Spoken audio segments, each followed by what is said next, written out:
What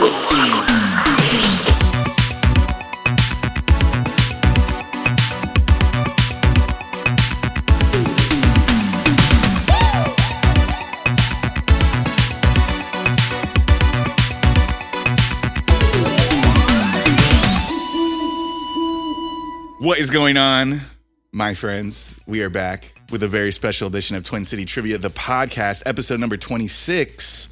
Now, this episode was supposed to come out today, but instead we're recording it today. So my apologies if you woke up at 5:06 a.m. on Friday when we released these episodes and didn't see it.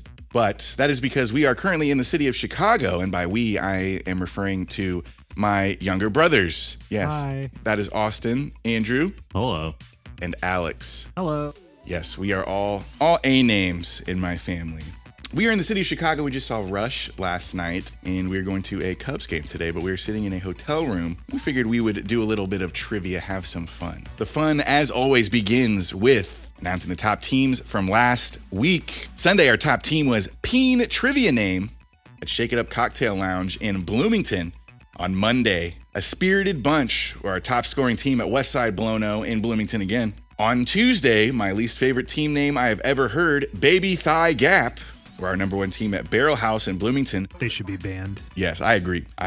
Or get a different name. If you guys are as upset about the team name as I am, 7 p.m. on Tuesday at Barrel House, maybe we don't need a call to action on the podcasts. Wednesday, Moms Need Aphrodisiacs 2 at Lincoln Square Lounge in Decatur. If you're a mom in need of an aphrodisiac, please email the podcast.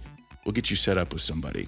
Thursday, we are Smarticus, who are our top team at DR McKay's in Bloomington. We were off on Friday. And Saturday, The Walrus at Casper Brewing Company were our winners. Now, interesting, I was not aware that pinnipeds participated in our trivia tournaments, but alas, it would appear that they do. Just like these top three winners of the team name award for the week from last week. In third place, Them Logistics Boys. Second place, Doesn't Matter. That's a great team name. And in first place, just spent 20 minutes with Mitch, and he gave us all the answers. Our number one team name here. For last week, we get some honorable mentions, though, which we normally don't do because somebody's going to have to tell me what was on TV or the internet or something that I missed from the week before last. Because we had two teams on the same night, miles and miles apart, who chose the name Rigger Tortoise. And then the following night, we had a team whose team name was 20 Minutes Until Rigger Tortoise. So somebody's going to have to let me know what the hell was happening that night. But with those out of the way, let's go ahead and throw it over to one of the robots for the rules. Twin City Trivia, the podcast, puts players through 5 category rounds of 5 questions each, before ending on a final round consisting of one more question from each previous round. After 3 rounds, players will face a halftime challenge, with 30 seconds to complete it. Feel free to pause the episode at any time and think, this isn't Jeopardy, and your host is not Alex Trebek. Remember, the scoring is optional. The fun, however, is mandatory. All right, thank you very much for the rule check. Now that we know how we're playing the game, it's time to play the game. Boys, are you ready? It's time to play the game. Yes, indeed. You know what? We'll go ahead and put a clip of that for what he's referring to. We'll put that underneath. It's time to play the game. So let's take it into round number 1. Round number 1. You probably don't need me to tell you what it is, unless this is your first time listening. Round number 1 is This Week in History. It's going to start with question number 1. Beginning in Uruguay on July 13th, 1930, what international tournament opened with simultaneous victories by France and the United States?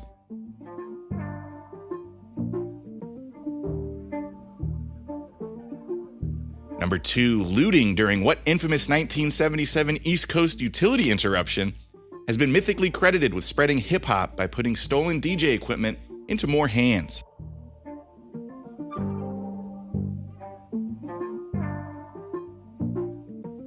Number 3, in 1960, primatologist Jane Goodall began her landmark chimpanzee research that documented tool making at Gombe Stream in what African country?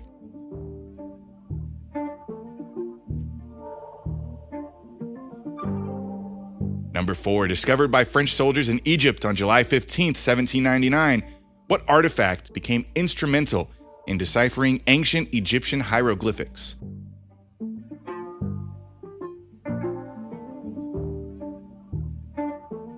Finally, question number 5. On July 16th, 1999, John F. Kennedy Jr. was piloting a plane that crashed near Martha's Vineyard, killing him and what 2 sisters?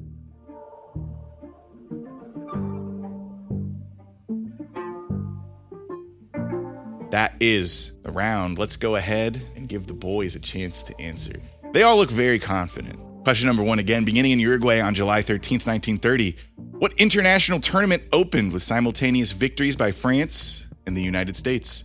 I gotta believe it's the FIFA World Cup. It is indeed the FIFA World Cup, Alex, correct. Number 2, looting during what infamous 1977 East Coast utility interruption has been mythically credited with spreading hip-hop by putting stolen DJ equipment into more hands?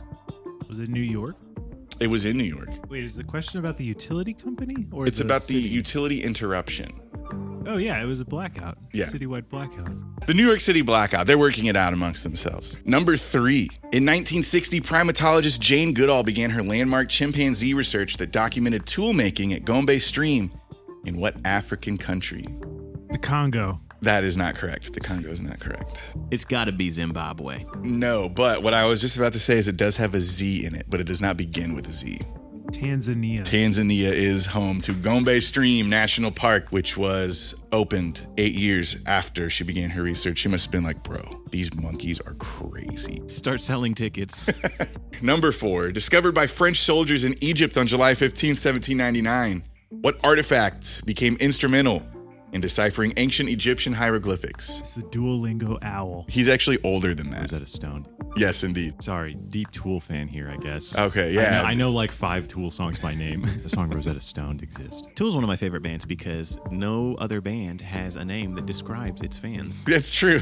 I know that, what's his name? Maynard Keenan. The lead singer of Tool is Maynard James Keenan. I don't care what it is. I think like Alex, I agree with Alex. He's a tool, but he also hates his fans just as much as we appear to on this podcast as well. So I don't think he would have anything ill to say. But what I will say is he is that level of like millennial idiot where as soon as somebody revealed to him the fact that technically his wine is vegan, he decided to start dipping a piece of meat in the precursor to every batch so that it's no longer vegan. The biggest red flag is that he makes wine. Yeah, I know. It's like, brew a beer, then we'll talk. Brew a shitty beer like everyone else. It's on the shelf next to Dave Matthews' wine, okay? It's not just that it's vegan, it's that it's also touching the Dave Matthews wine on the shelf.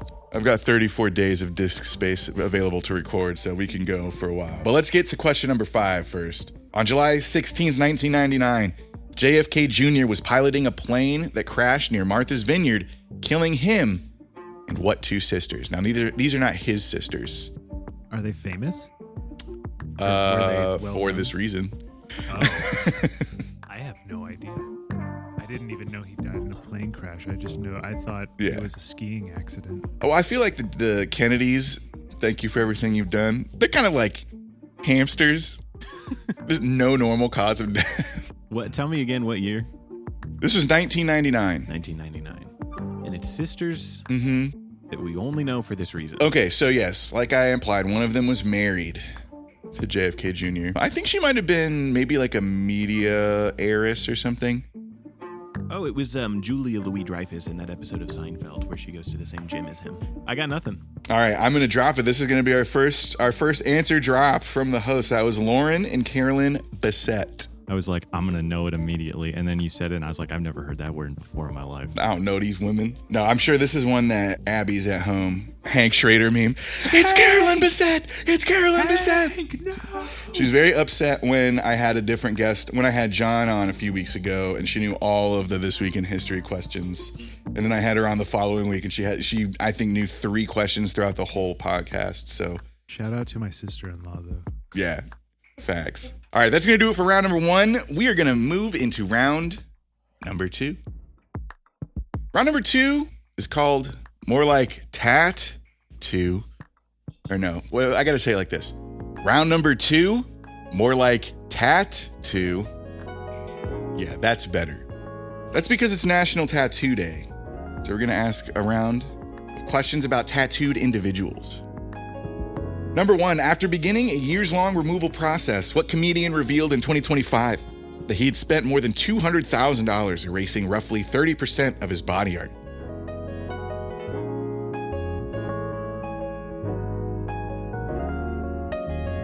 Number 2, the titular design in Stieg Larsson's best-selling crime novel belongs to what hacker who investigates the Wenger family alongside journalist Michael Blomkvist?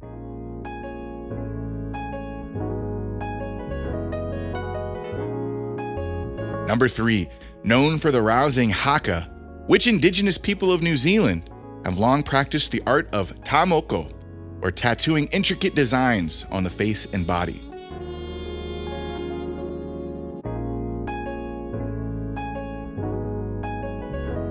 Number 4, because of their historical association with organized crime, visible tattoos may still prevent visitors from entering some onsen or bathhouses in what country?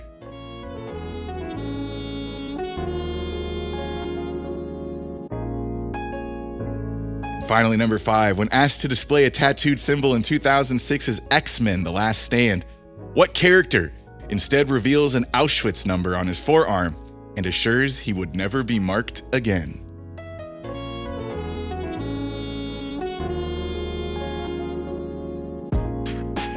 Now, it is the brothers' turn to answer the questions.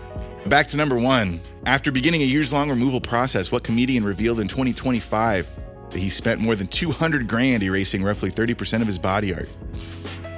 It's going to be Pete Davidson.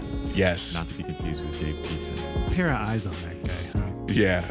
Number 2, the titular design in Stieg Larsson's best-selling crime novel belongs to what hacker who investigates the Wenger family alongside journalist Michael Blomkvist? I know that in, I believe it was one of the adaptations played by Noomi Rapace, who is in Prometheus, and I'm like, I want to say the name was like Lisbeth.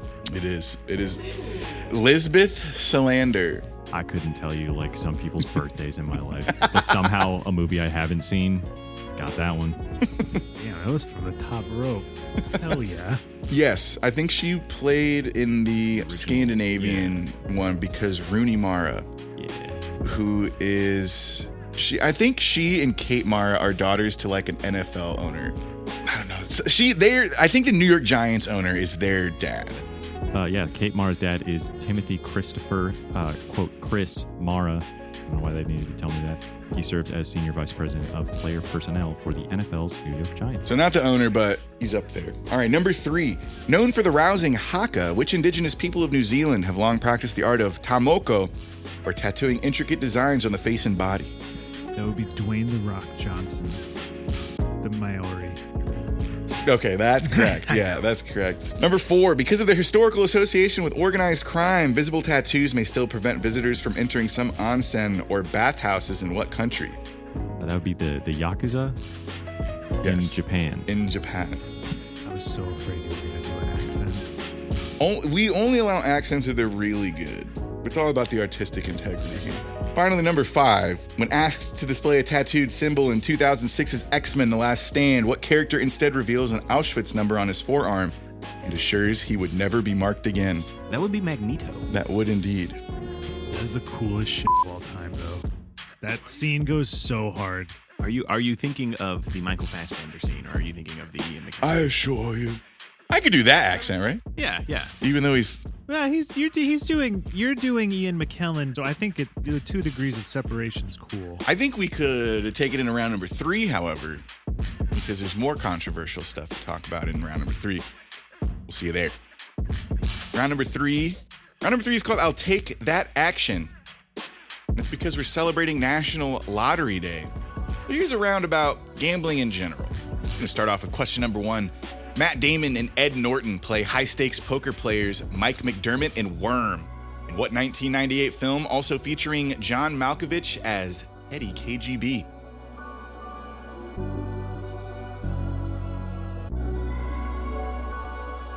Number 2, assigning values of +1, 0, or -1 to cards as they're dealt. The high-low system tracks when the remaining deck may favor the player in what casino game?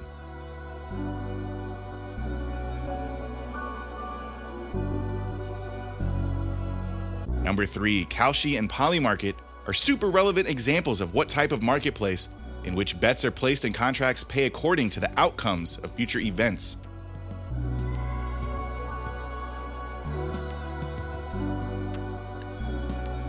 Number 4, of the many games shown across its 6 seasons, what HBO series once featured Van Halen frontman David Lee Roth playing himself during a closed-door poker game?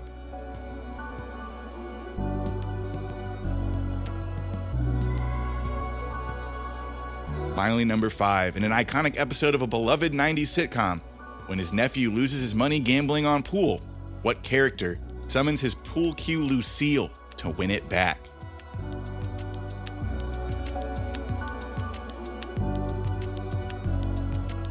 To the boys. For the answers, I'm going to ask number 1 again. Matt Damon and Ed Norton play high-stakes poker players Mike McDermott and Worm in what 1998 film also featuring John Malkovich as Teddy KGB? That would be Rounders. That is Rounders, indeed. Number 2, assigning values of +1, 0, or -1 to cards as they are dealt. The high-low system tracks when the remaining deck may favor the player in what casino game? That would be blackjack. Blackjack, indeed. Counting cards, not illegal. It just gets you beat up. Yeah, and gets your hand smashed with a hammer. It's like spilling something at somebody else's house. Like, yeah, don't do it, but it's gonna happen from time to time. You can be mad, but don't cut my fingers off with a circular saw. Can you imagine playing like a basketball game and they were like, he's too tall and good at shooting, get him out of here? Yeah, exactly. It's like counting cards. Like, come on, man, we figured it out. Just don't take me to the basement of the casino while Layla is playing. Number 3, Kalshi and Polymarket are super relevant examples of what type of marketplace in which bets are placed and contracts pay according to the outcomes of future events. Predictive markets. It's a prediction market, yeah. Prediction market. Yep. Number 4, of the many games shown across its 6 seasons, what HBO series once featured Van Halen frontman David Lee Roth playing himself during a closed-door poker game? We didn't even have cable. Mm-mm. We didn't even have cable. We had like the 6 channels, you know. Yeah. Unless it was like Arthur or Cyber Chase, we're not gonna know. But okay, so here's like, let's start. Did you say 6 seasons on HBO? He knows. I believe that would be The Sopranos. Indeed, it was. Yeah. The show about Gabagool and The Sopranos. Over here. I should have known The Sopranos was coming up on this show. All right, and that's going to take us to our final question of the round, number 5. In an iconic episode of a beloved 90s sitcom, when his nephew loses his money gambling on pool, what character summons his pool cue Lucille to win it back? Jeffrey, break out Uncle Phil. Yes, that's correct. I just put a crowd cheering after you said that too, just sweet. like in the episode. But that is going to take us to our halftime challenge. The halftime challenge will be described to you by one of the robots. Though he got his start on TV, the late 90s and the 2000s belonged to Will Smith. Prior to the high-profile drama with his strange wife Jada Pinkett Smith, which culminated in a 2022 open-hand slap for Chris Rock in front of the entire country, the actor and sometimes rapper was one of Hollywood's biggest stars. For your halftime challenge, you will name the top 7 highest-grossing Will Smith movies of all time. 30 seconds to do so starts right now.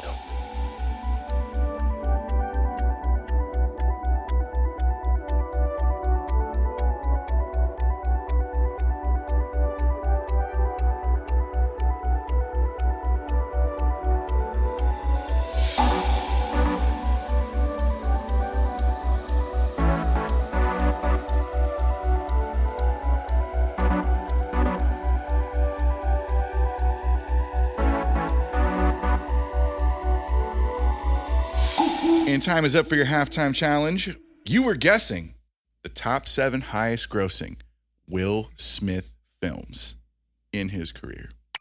Enhancing audio. We're good.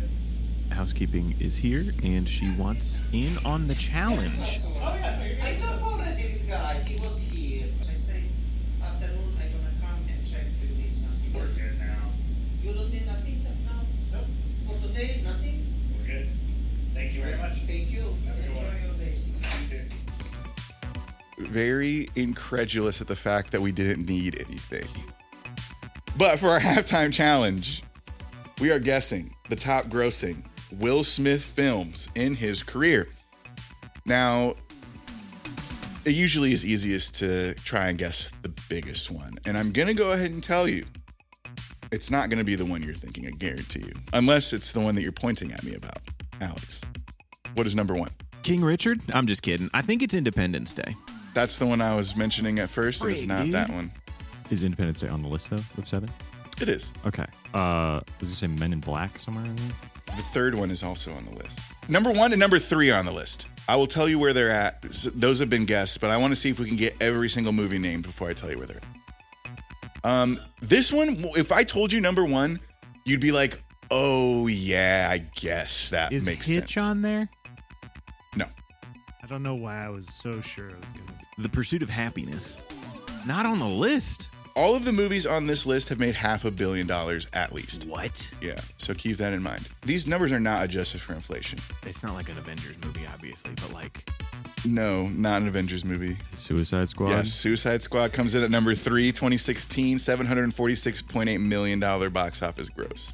There are so many Will Smith movies, and I can't think of a single one. I know. Hancock's on there? Hancock is number 5 in 2008 grossed. Hancock? 2008 grossed $629.4 million. Hancock. The film Hancock made this list. I walked out of that movie at my house. I had to take a walk.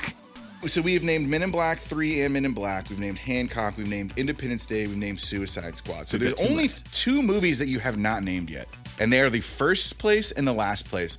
Everything else, one, you're going to kick yourself. Okay, I have 2.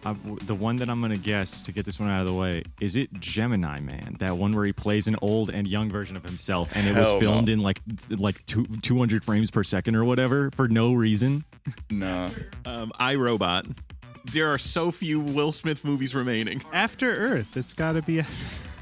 Is one of them I Am Legend? I Am Legend is number 7. So... let's go from bottom to the top here. Hopefully you can get number 1. In 2007, I Am Legend came out and grossed $585.4 million. Become the 7th highest grossing Will Smith film. In 6th place, we had the original Men in Black, 1997, grossing $589.4 million. In 5th place, 2008's Hancock, the $629.4 million gross. Following Men in Black 3 in 4th place, 2012 release, $654.2 million grossed. In 3rd place, we had Suicide Squad 2016, $746.8 million grossed. Following Independence Day, which was his highest grossing film until 2019. Independence Day came out in 96, grossed $817.4 million. We're still looking for number 1. It came out in 2019, and it grossed $1.054 billion. It is a remake. It's actually an adaptation. It was Aladdin. His highest grossing movie was Aladdin in 2019 with $1 billion, in which he played the genie. I have no words. We're going to go ahead and make our way into round number 4 in the second half of the game. Round number 4 is called The Grand Illusion. It's a round all about things that happened but actually didn't. Number 1, no shade to the Beastie Boys, but a quiet door-to-door warning more accurately describes the actions of what revolutionary folk hero?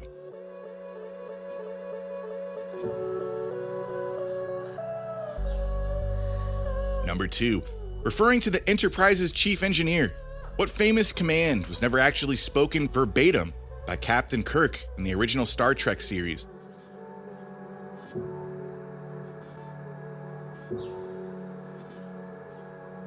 Number 3, in The Empire Strikes Back, fans often insert Luke into what forward quote actually delivered by Darth Vader on the film's pivotal reveal?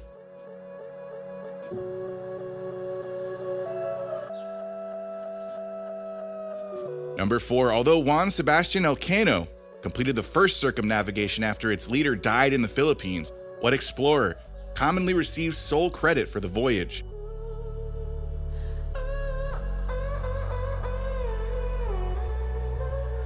Finally, number 5, briefly depicted beneath a tree in Apple Computer's original logo, what scientist was never documented being struck on the head by the famous falling fruit?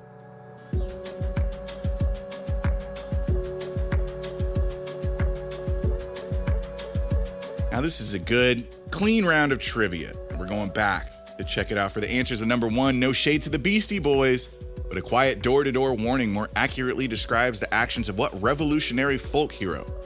Gotta be my boy Paul Revere. Paul Revere is correct. He wasn't riding through America saying the British are coming, because guess who was living there? They were all British. Number two, referring to the Enterprise's chief engineer, what famous command was never spoken verbatim by Captain Kirk in the original Star Trek series? That would be beam me up, Scott. It's correct. They never said that. That's what the dorks were saying. Number three, in The Empire Strikes Back, fans often insert Luke into what forward quote actually delivered by Darth Vader in the film's pivotal reveal? No, I am your father. It's 5 words, buddy. Oh yeah, that's true. Who writes these questions and is like really handsome? Probably fun at party. We'll get to the bottom of that, but yes, no. I am your father is the correct quote, not Luke, I am your father. Number four, although Juan Sebastian Elcano completed the first circumnavigation after its leader died in the Philippines, what explorer commonly receives sole credit for the voyage? Is that Ferdinand Magellan? It was indeed Ferdinand Magellan. Finally, number five, briefly depicted beneath a tree in Apple Computer's original logo, what scientist was never documented being struck on the head by the famous falling fruit? Steve Wozniak. It was Isaac Newton. Sir Isaac Newton is correct. But that is going to be the end of round number 4. We're going to make our way into round number 5. Round number 5 is called Emoji-Onal Support. It's because the 17th is the date that appears on most calendar emojis. Fun fact. Question number 1. In 2015, what prestigious institution's dictionary division made Face with Tears of Joy its first emoji selected as Word of the Year?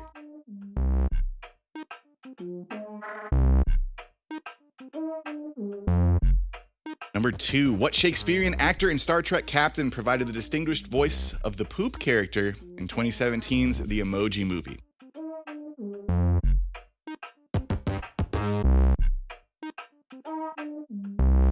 Number 3, bad news for dads who give birth to their own live young.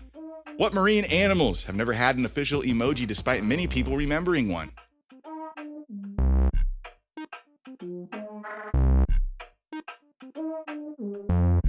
Number 4, based on the dermatological Fitzpatrick scale, what feature was added to human emoji through 5 Unicode modifiers in 2015?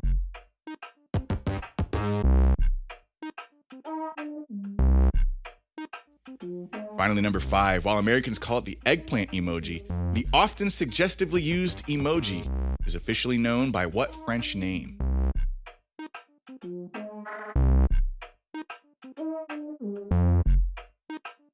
Let's go back to the top for the answers. Austin just silently mouthed the answer to number 5.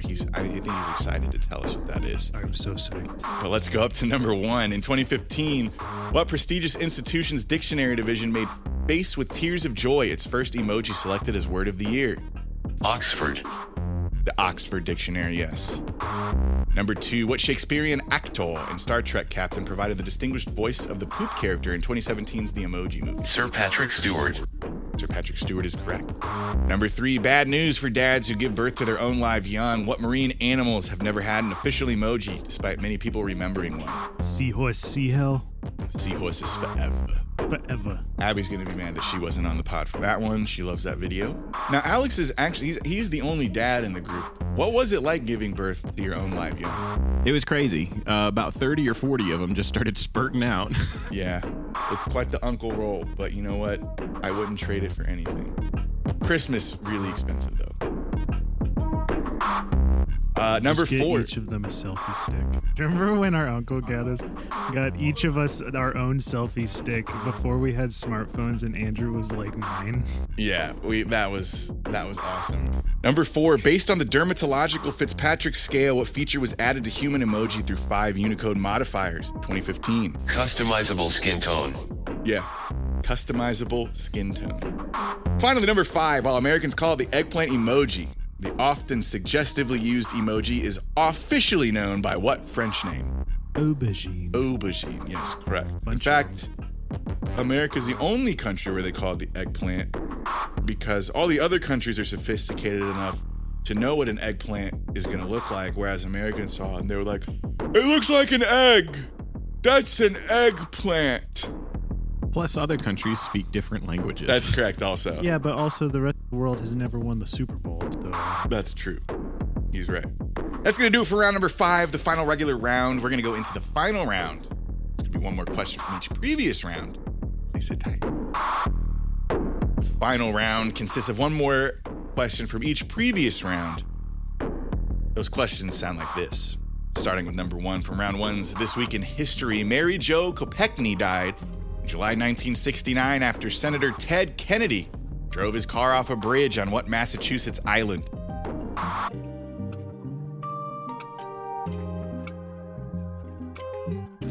Number 2 from round 2's More Like Tat-Two. Sam O'Reilly's patented electric tattooing machine was adapted from an electric pen originally developed for what purpose by Thomas Edison?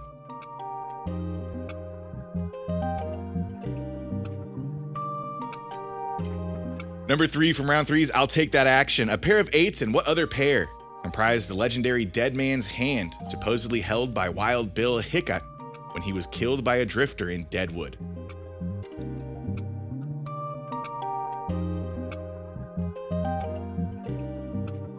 Number 4 from round 4 is The Grand Illusion. Despite a common false memory, the top-hatted mascot of what classic Parker Brothers title has never worn a monocle?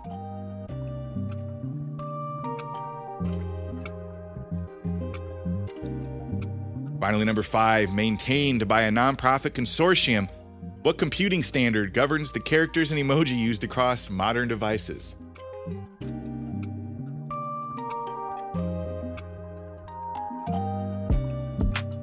All right, we're going to run it back for the answers quickly now.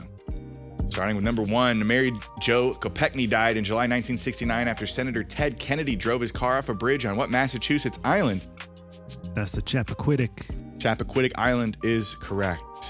He survived. Where was Gordon Lightfoot on that one? Number 2 from round 2 is More Like Tat-Two. Sam O'Reilly's patented electric tattooing machine was adapted from an electric pen originally developed for what purpose by Thomas Edison? I don't understand how this would have worked.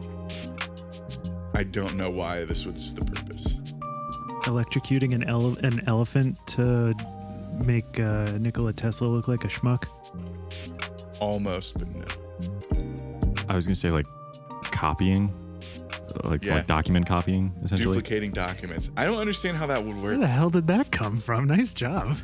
Is it like you trace over a paper and it goes on the paper underneath, maybe? I don't know. Chat, can we get Thomas Edison? Can you please tweet at Thomas Edison? Let's get to the bottom of this. Question number 3 from round number 3 is I'll Take That Action. A pair of 8s and what other pair comprised the legendary Dead Man's Hand, supposedly held by Wild Bill Hickok? I believe it's 2 zeros because it spells boob. Now that would be funny. I will say, of all the cards, yes, he was holding 2 of the instruction cards. They were just letting him sit at the table because he was trying to bet buttons. That's why they killed him. It was like the end of Mice and Men. He's got his one of them's a business card, the other one's like a laundry receipt, the instruction cards, and he's betting 3 buttons and the first paperclip that's ever been invented. They're like, we gotta kill this guy. Is it 2s? No, it's not. Is it jokers? Do we want to do the whole deck? A pair of aces and a pair of 8s. Number 4 came from round 4 is The Grand Illusion. Despite a common false memory, top-hatted mascot of what Parker Brothers title has never worn a monocle? That's Mr. Pringle. Yes, true. The famous board game, I'm eating Pringles. I'm really good at my favorite game, I'm having lunch next to the pool. It was Monopoly, as I'm sure we're all dancing around. That can't be it. It is Monopoly. You know what it is? It's because his swag and his grandeur just goes so far beyond itself. It's in my head generating a monocle on my memories. Yeah, like his style is so hot. It's got a heat index. And it's affecting you wish you had that motion. Mm-hmm. Like imagine hating so bad, you put me on even more, bro. Swagged out with the Cartier monocle I don't even own, if you insist. Our final question of the podcast came from round 5's Emoji-Onal Support, maintained by a nonprofit consortium. What computing standard governs the characters and emoji used across modern devices? Unicode. It's Unicode. Yes, it's just what I have here. The Unicode Consortium is the standard that decides what reading on your phone looks like. That is going to do it for the podcast. Thank you so much for listening. Thank you to the boys, Alex, Austin, and Andrew, for joining us on the pod. You can always play Twin City Trivia, the podcast, when you listen to podcasts wherever they can be found, because that's where we are. And a new one pops up every Friday, except for this one. We'll see you when we see you. Be safe, follow the rules. I love you.